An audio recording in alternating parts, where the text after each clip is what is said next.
Okay, let's talk about something super basic today. We'll go through the fundamentals of operating a camera. So that gets down to three different things, which would be here. Let's see. The three fundamental things in photography operating camera would be ISO, right? ISO, shutter speed, and aperture. So these three things form what people usually call the exposure triangle. But it does more than just exposure for your image, right?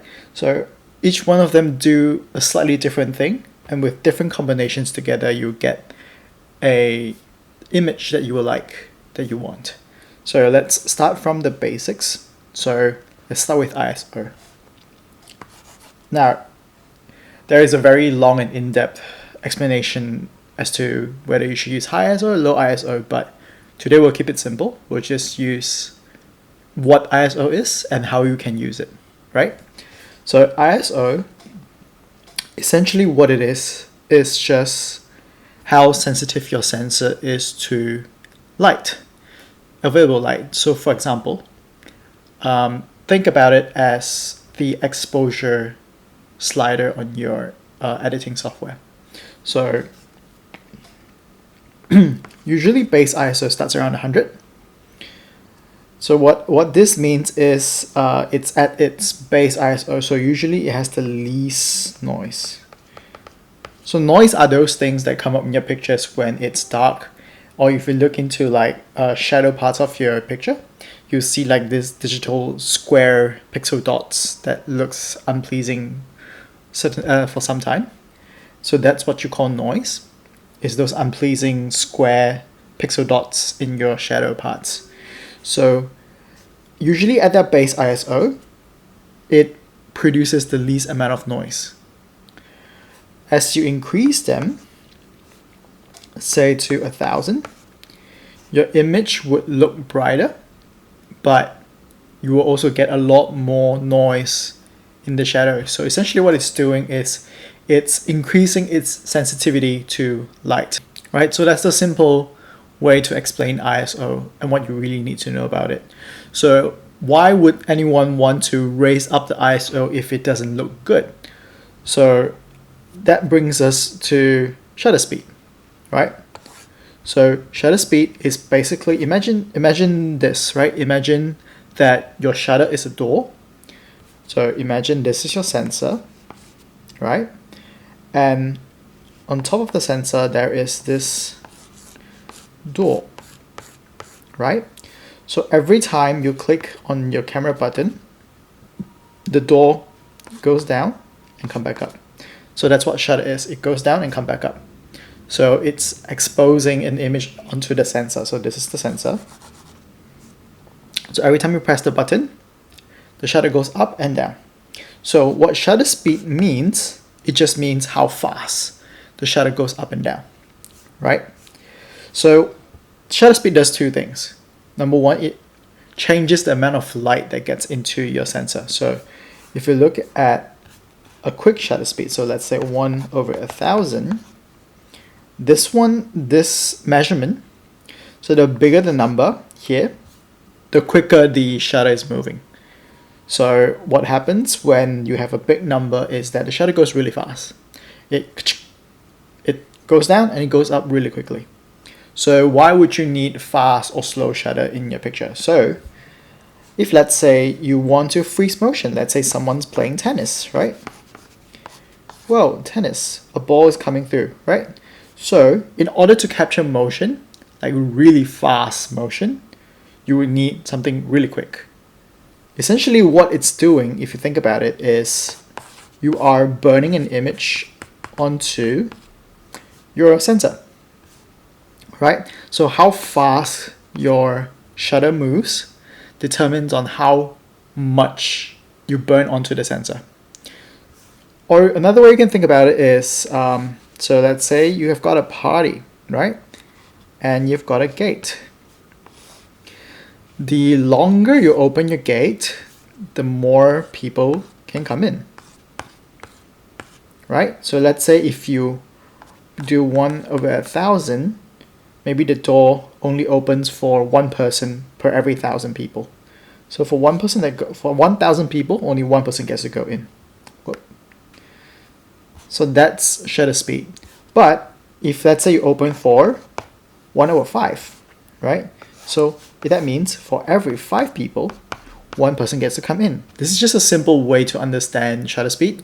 That's not what the number actually means, but I think that I thought it would be a good idea for you to understand it through this way.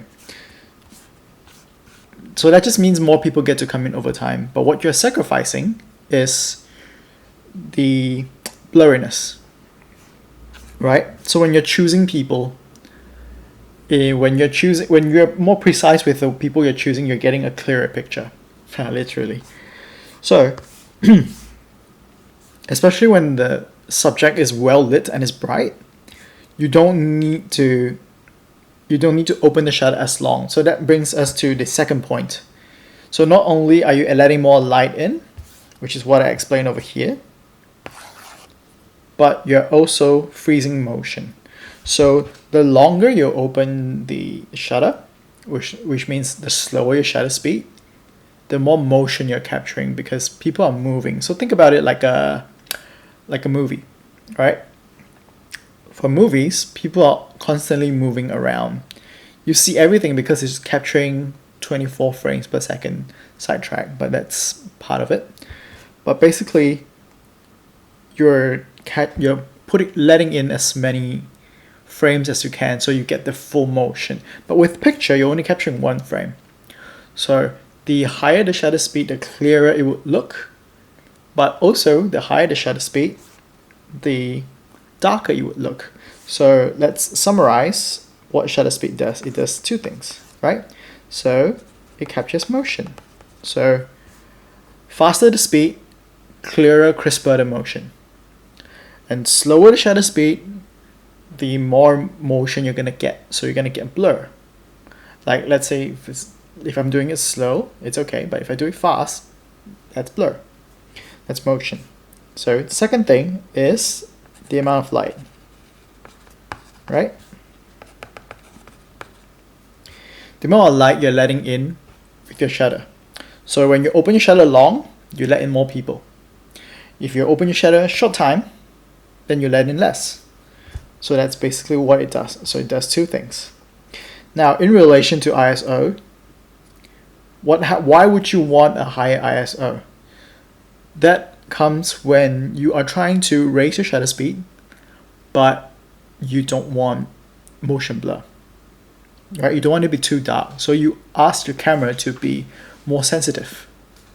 So that's why usually if you want to have a high shutter speed to catch motion, but the environment is not as bright as you like it to be, raising an ISO is often a good idea. It might compromise on image quality a little bit, but as compared to getting the clear, crisp shot, I think it's more important. It's a good trade-off. So it depends on what you want to do and how you want to trade it off. So aperture is basically how big or how small your lens let through light. So it also affects 2 different things. We'll go through them one by one. So aperture, what happens is it's either small or big, right? So you often see this value f, let's say 1.8 or like f 5.6. I like to think of them as like eyeball. So you know when you are looking at something bright, your eyes, your pupil will contract. That's essentially what aperture is.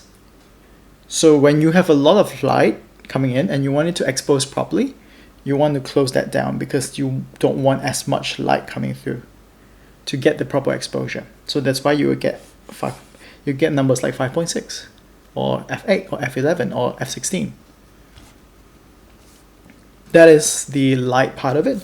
So 2 things the aperture does. One is light right? So the second thing is what everyone loves, which is background blur, bokeh, right? So how much things are actually in focus. So if you think about it, what it does is that it blurs the background. So having a small number like 1.8 or even 1.4, 1.8, it essentially allows less things to be in focus, right? So think about it this way. You've got a ball here, right? And you've got a background.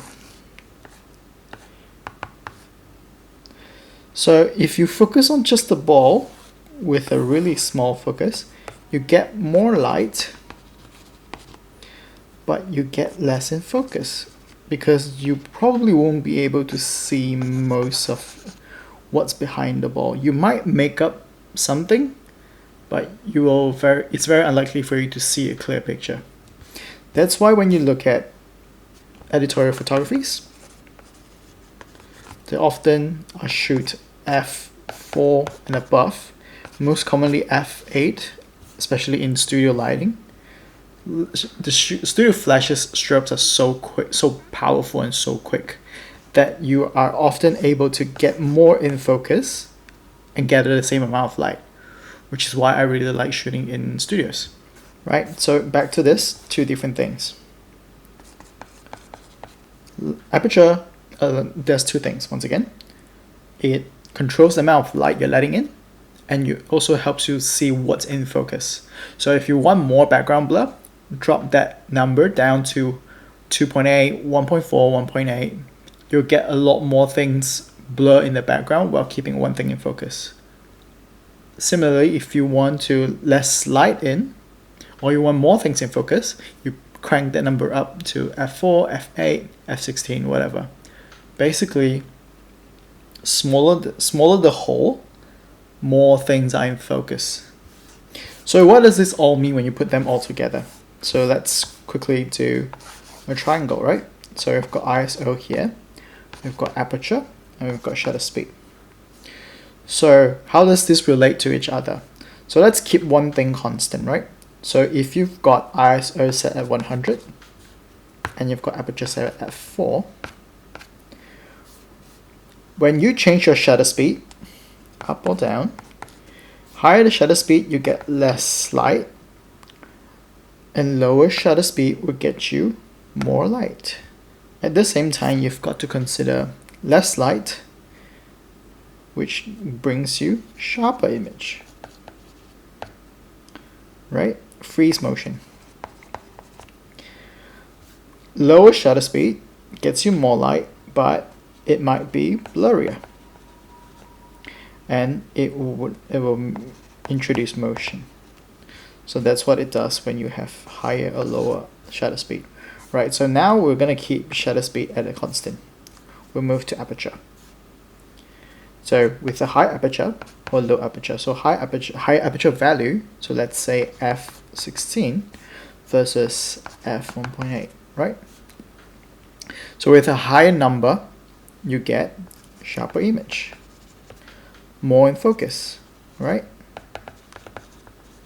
But you are also losing more light. Okay, so with f1.8, it could also still be sharp, but less in focus. Usually, sometimes with a cheaper lens, it might have a softer image, right? And most importantly, you're getting more light. So that could be some benefits of using a lower value aperture. Right, so now we're back to ISO. So with a low ISO, so base ISO at 100, or let's say 1600, right? But camera nowadays is so good that the ISO value doesn't introduce as much noise anymore as it used to do. Like back then with a DSLR, it definitely, as compared to today, it definitely introduces more noise just because the technology back then is not as good as currently. So let's get back to this. So with 100, or the base ISO, whatever that is, we're getting 1:1. What that means is that you're getting light at base level, right? So getting light at base level. So that means if you need more light coming in, you have to adjust the other two different things. I won't call 100 ISO lower light, but essentially it amplifies the light the way that you're seeing it. Like that's the base level, right? If you are not able to compromise any of the other two values in terms of shutter speed or aperture, that you want it exactly the way it is, that's when you have no choice but to bring up the ISO, right? So when you bring up the ISO, let's say 16, right? So it's 1:16. So you're amplifying the light so much more. 100, 200, 400, 1600. So it's 1:4. So that would be 1:4 because you are multiplying them by the stop. So 100 to 200 to 400 to 800 to 1600. So that's 1:5. My bad. It's 1:5, right? So that just means you make things brighter. You make things brighter. That's the only way that you can make the exposure look good. That's when you need to use ISO. But some people might say, if ISO is just like the exposure slider, so why bother going up in it? Don't you want it to have as clean of a picture as possible? That's true, but number one, your editing software has a limit on how many stops you can go over or under, and depending on which software you use, it might not react the same way.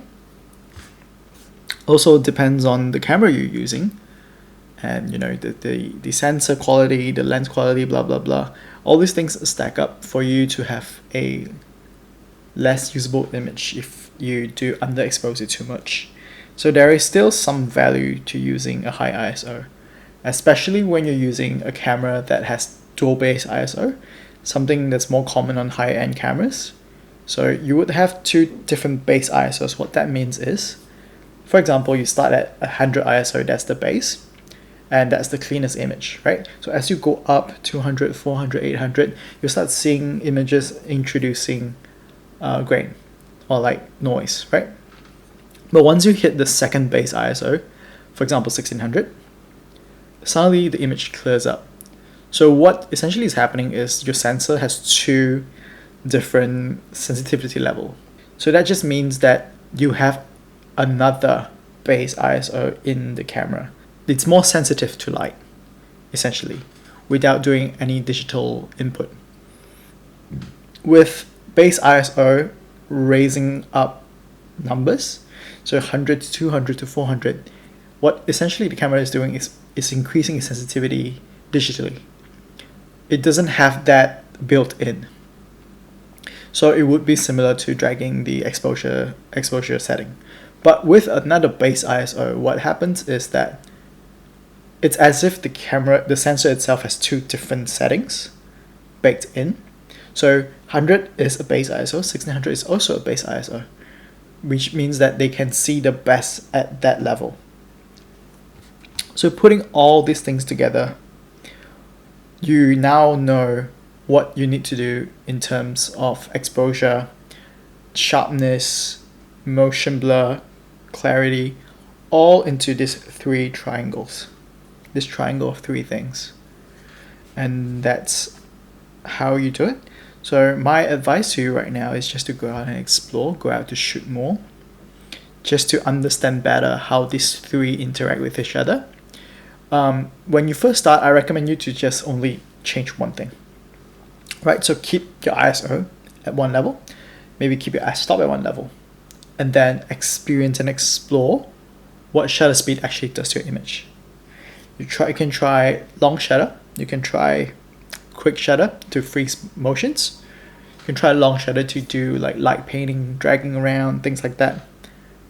Experiment what each setting does to your image, right? So once you're done, you're familiar with what shutter speed does, you keep that at a certain number, and then now you move on to aperture, right? So you try a really high aperture like 5.6, notice what it does to your image, right?